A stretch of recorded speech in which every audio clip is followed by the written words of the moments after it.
Bonjour, ici nous allons voir quelques exemples de calcul de concentration en grammes par litre. Donc, je vous rappelle la formule pour calculer la concentration d'une solution en grammes par litre.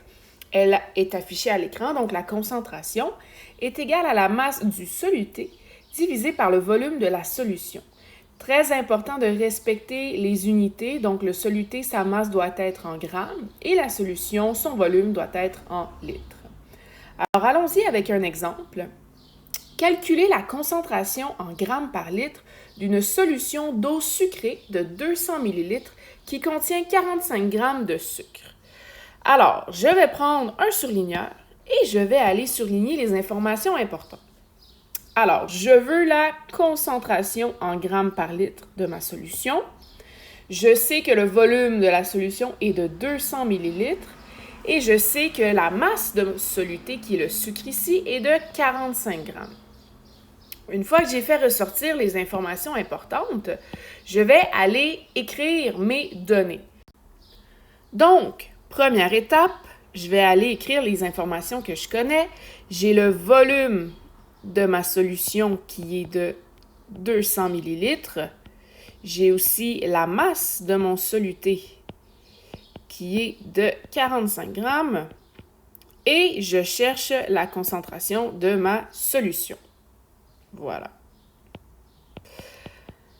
Deuxième étape, je vais aller écrire la formule. Donc, la formule pour avoir ma concentration en grammes par litre, c'est masse de soluté divisé par volume de solution.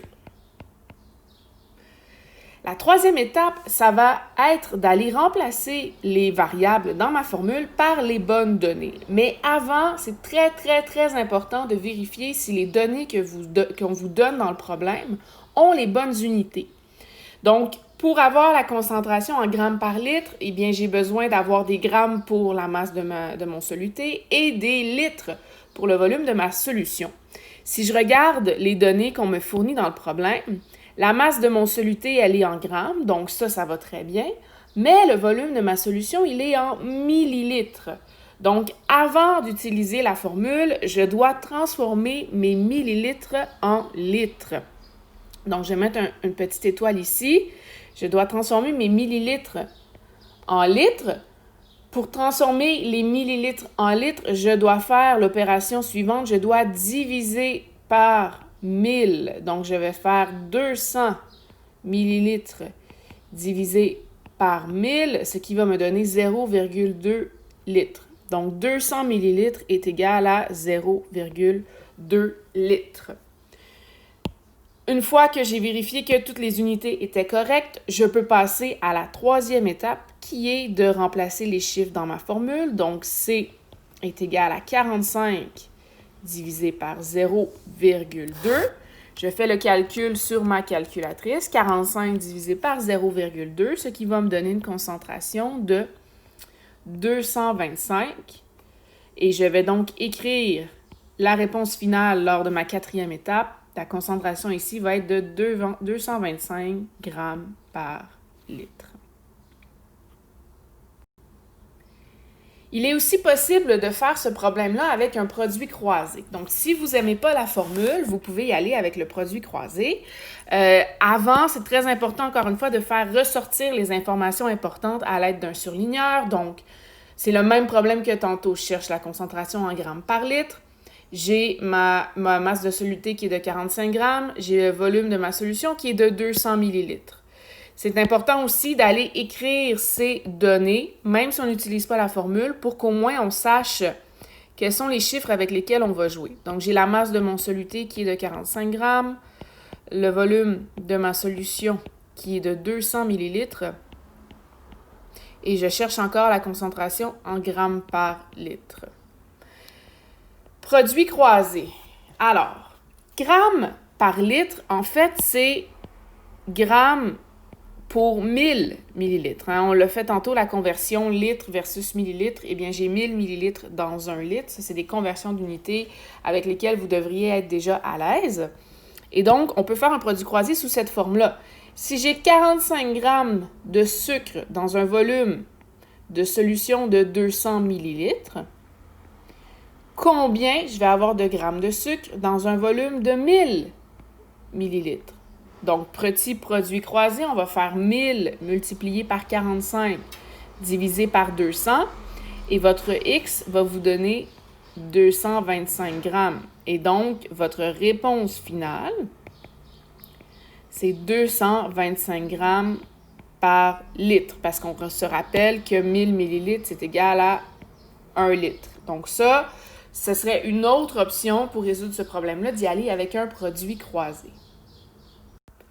Allons-y avec un exemple numéro 2. Alors, Nora souhaite préparer 400 ml d'une solution d'eau salée concentrée à 4,5 g par litre. Quelle masse de sel devra-t-elle peser? Donc, encore une fois, je prends mon crayon, mon surligneur, je vais aller surligner ce que j'ai comme info. Donc, j'ai le volume de ma solution qui est de 400 ml. J'ai sa concentration en grammes par litre qui est de 4,5 g par litre. Et moi, je cherche la masse de sel. Donc, je cherche la masse du soluté. Donc, le problème ici, il est posé un peu à l'envers. À la place de chercher la concentration, on vous la donne déjà, mais on essaie de savoir quelle masse de soluté va falloir peser. Ça, c'est le genre de problème classique que vous pouvez retrouver en laboratoire. Alors, première étape, je vais aller écrire mes données. Donc, j'ai le volume de ma solution qui est de 400 millilitres. J'ai la concentration en grammes par litre qui est de 4,5 grammes par litre. Et je cherche la masse du soluté. Alors, deuxième étape, je vais écrire ma formule. Donc, la concentration en grammes par litre, c'est égal à la masse du soluté sur le volume de solution. Et encore une fois, avant d'aller remplacer mes données dans la formule, je vais vérifier est-ce que toutes mes unités sont OK. Donc, la concentration qu'on me donne dans le problème, elle est bien en grammes par litre, ça va. Par contre, le volume, encore une fois, il est en millilitres. Donc, je dois transférer ça en litres pour être sûr que j'obtienne la bonne réponse au final. Donc, encore une fois, petite étoile ici.